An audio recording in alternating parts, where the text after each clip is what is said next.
இந்த உலகத்துல கடைசி 24 மணி நேரத்துல என்ன நடந்துச்சு தெரிஞ்சுக்கலாம் வாங்க. இந்தோனேஷியாவோட கேபிட்டலான ஜகார்த்தால ஒரு ட்ரோனோட லித்தியம் அயான் பேட்டரி வெடிச்சு ஒரு 7 மாடி கட்டிடம் கிரவுண்ட் ஃப்ளோர்ல இருந்து தீப்பிடிச்சு எரிஞ்சிருக்கு. இத 29 ட்ரக்ல 100 ஃபயர் ஃபைட்டர்ஸ் 3 மணி நேரம் போராடி இந்த தீயை அணைச்சிருக்காங்க. இந்த கோர விபத்துல கிட்டத்தட்ட இப்ப வரைக்கும் 22 பேர் இறந்திருக்காங்க.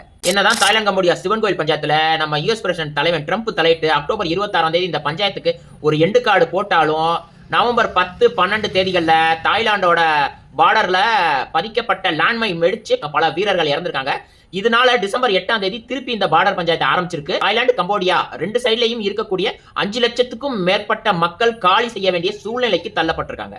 நார்த் ஆப்பிரிக்கால உள்ள மொரோக்கோவோட ஃபெஸ் அப்படிங்கிற சிட்டில பக்கத்துல கட்டப்பட்டிருந்த 2 4 மாடி ரெசிடென்ஷியல் பில்டிங் திடீர்னு இடிஞ்சு விழுந்ததுல 19 பேர் இறந்திருக்காங்க, 16 பேர் காயமடைஞ்சிருக்காங்க.